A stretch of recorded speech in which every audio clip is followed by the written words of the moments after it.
திங்கட்கிழமைக்கான video தாங்க வந்திருக்கு. Video வந்து சூப்பரா இருந்துச்சு அப்படி தாங்க சொல்லணும். நம்ம தனம் இருக்காங்கல்ல, தனம் வந்து ரகுராம வந்து கௌரவிக்கிறாங்க அப்படின்னு தாங்க சொல்லணும். அது என்ன ஏதுன்னு பார்க்குறப்போ சேனலை மட்டும் மறக்காம லைக் அண்ட் சப்ஸ்கிரைப் மட்டும் பண்ணிருங்க. ஃபர்ஸ்ட் எடுத்த உடனேயுமே வந்து நம்ம தனத்த கௌரவிக்கிறதுக்காக வந்து அந்த இடத்துல வந்து ஃபங்க்ஷனுக்காக எல்லா ஏற்பாடுமே நடந்துகிட்டு இருக்கு. தனம் அதுக்கடுத்து கதிர் 2 பேருமே வந்திருக்காங்க. நம்ம தனம் வந்து வெயிட் பண்ணிக்கிட்டே இருக்காங்க. அப்பா வருவாங்களா? வீட்ல இருந்து எனக்காக யார் யார் வருவாங்கன்னு சொல்லிட்டு பார்க்குறதுக்கு வந்து ஆர்வமா இருக்கேன் அப்படின்னு சொல்லிட்டு அவங்க ஒரு பக்கம் வெயிட் பண்ணிக்கிட்டு இருக்காங்க. கதிர் வந்து சொல்லிக்கிட்டு இருக்காங்க, "நீ ஒண்ணுமே பயப்படாத தனம். கண்டிப்பா வந்து மாமா வருவாரு.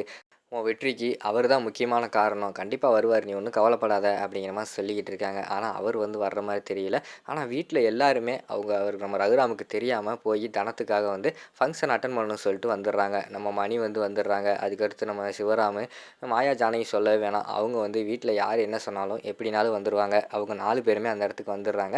வந்தவனையும் பார்த்துக்கிட்டோம்னா, நம்ம இவங்க தனம் வந்து ஓடி போய் அவங்க அம்மாவ வந்து கட்டி பிடிச்சுக்கிறாங்க. "அம்மா அப்பா வரலையாம்மா?" அப்படிங்கிற மாரி கேட்காங்க. "இல்லடி, அப்பாவ நான் எவ்வளவோ சொல்லி கூப்பிட்டு பார்த்தேன். அவர் வர்ற மாரி இல்ல. வீட்லயே யார்ட்டயுமே சரியாவே பேச மாட்டேங்கிறாரு. அப்படி இருக்கும்போது ஃபங்க்ஷனுக்கெல்லாம் எப்படி வருவாரு?" அப்படிங்கிற மாரி சொல்றாங்க. "அம்மா நான் அப்பா வருவாருன்னு சொல்லிட்டு ரொம்ப ஆசையா இருந்தேன். இந்த இடத்துல வந்து அப்பா கையால வந்து நான் எல்லா விருதையும் வாங்கணும்னு சொல்லிட்டு ரொம்ப ஆர்வமா இருக்கேன். வரமாட்டாராம்மா?" அப்படிங்கிற மாரி கேட்காங்க. "தெரியல. நாங்களே வந்து உங்க அப்பாவுக்கு தெரியாம தான் வந்திருக்கோம். ஆனா அவர் வருவார்ன்னு நம்பிக்கை வந்து எனக்கு இல்லடி." அப்படிங்கிற மாரி சொல்லிக்கிட்டு இருக்காங்க. அந்த நேரத்தில பார்த்துட்டு அங்கிட்டு வந்து ஃபங்க்ஷன் எல்லாம் ஆரம்பிச்சுட்டாங்க. அப்போ வந்து ஃபர்ஸ்ட்டு தனத்த வந்து அந்த ஊர்க்காரங்க வந்து கலெக்டர்கிட்ட வந்து இன்ட்ரோடியூஸ் பண்ணி வைக்காங்க. "ஐயா, இதான் அந்த பொண்ணு தனம். நம்ம ஊருக்கே வந்து பெருமை சேர்த்துருக்கு." அப்படிங்கிற மாரி சொல்றாங்க.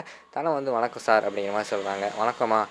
பரவாயில்லையேம்மா. நம்ம டிஸ்ட்ரிக்டே வந்து நீ பெரிய அளவு வந்து அச்சீவ் பண்ணியிருக்க. நம்ம டிஸ்ட்ரிக்டே வந்து பேர் வாங்கி குடுத்துட்ட. நீ பண்ண சாதனை வந்து அவ்வளோ சாதாரண சாதனைலாம் இல்லைம்மா. மிகப்பெரிய சாதனை." அப்படின்னு சொல்லிட்டு அந்த இடத்துல வந்து கலெக்டர் வந்து சொல்லிக்கிட்டு இருக்காரு. "ரொம்ப நன்றி." அப்படிங்கிற மாரி சொல்றாங்க. "ஆமா, உங்க ஃபேமிலிலாம் யாரு?" அப்படிங்கிற மாரி சொன்னோனே, "இவங்க தான் என்னோட ஃபேமிலின்னு" சொல்லிட்டு அந்த இடத்துல எல்லாத்தையுமே அறிமுகப்படுத்தி வைக்காங்க. அப்போ கலெக்டர் சொல்றாங்க, "நல்ல பொண்ணு வளர்த்துருக்கீங்கம்மா. ஒவ்வொரு பொண்ணும் வந்து இப்படி தான் விளையாட்டில வந்து சாதிக்கணும். உங்க பொண்ணு சாதிச்சது சாதாரண சாதனை கிடையாது. டிஸ்ட்ரிக்ட்ல வந்து பெரிய சாதனை." அப்படிங்கிற மாரி சொல்லிட்டு கலெக்டர் வந்து சொல்றாங்க. அந்த இடத்துல ஜானகி வந்து, "ரொம்ப நன்றி சார்." அப்படிங்கிற மாரி சொன்னோனே, "சரி, சரி உட்காருங்க." அப்படின்னு சொல்லிட்டு உட்கார வச்சுடுறாங்க.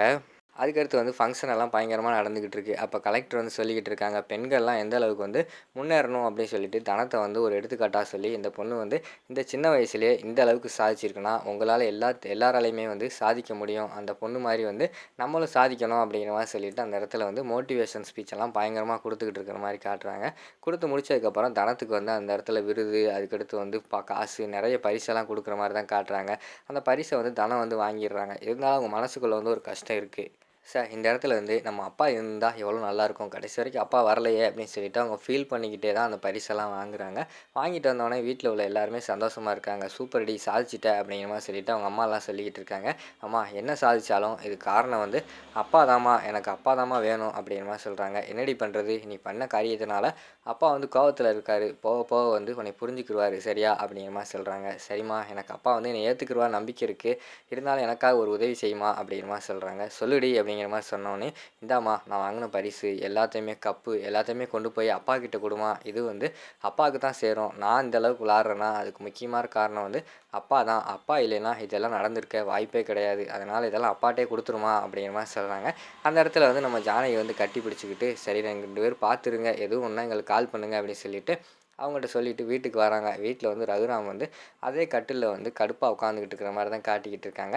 வீட்ல உள்ள எல்லாருமே வந்து அங்க போயிட்டு வந்துட்டாங்க அப்படின்னு சொல்லிட்டு அங்க வந்து போட்டு விட்டாங்க. பத்மா வந்து எல்லாருமே வந்து உங்க பேச்ச மீறி வந்து போயிட்டாங்கண்ணே. நமக்கு என்னண்ணே இங்க மரியாதை இருக்கு அப்படி இப்படின்னு சொல்லிடுறாங்க. அவங்க பார்த்தா கடுப்புல இருக்காங்க. ரகுராம் வந்து உள்ள போன உடனேயுமே தெரிஞ்சு போயிருது. அவர் கடுப்புல இருக்கிறத பார்த்தோனே விஷயம் வந்து தெரிஞ்சு போச்சு அப்படின்னு சொல்லிட்டு நம்ம ஜானகி வந்து விஷயத்த வந்து ஓப்பன் பண்றாங்க. "ஏங்க, நம்ம பிள்ளை வந்து கலெக்டர் கையாலேயே வந்து அங்க பரிசு வாங்குனாங்க. அது மட்டும் இல்லாம உங்கள கௌரவிச்சிருக்கா. இந்த பரிசெல்லாம் வந்து வாங்குறதுக்கு கரெக்டான ஆள் வந்து எங்க அப்பா தான்." அப்படின்னு சொல்லிட்டு அவ வாங்கின பரிசெல்லாம் வந்து உங்ககிட்ட குடுக்க சொன்னாங்க அப்படின்னு சொல்லிட்டு அவங்கள பெட்ல வைக்காங்க.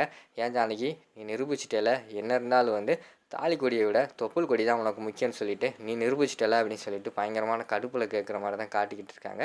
ஜானகிக்கு வந்து என்ன சொல்றதுன்னே தெரியல. அவங்க அமைதியாவே அந்த இடத்துல தலைய குனிஞ்சு நின்னுகிட்டு இருக்காங்க. அதோட பார்த்துக்கிட்டிங்கன்னா அந்த எபிசோட் வந்து முடிச்சிடுறாங்க.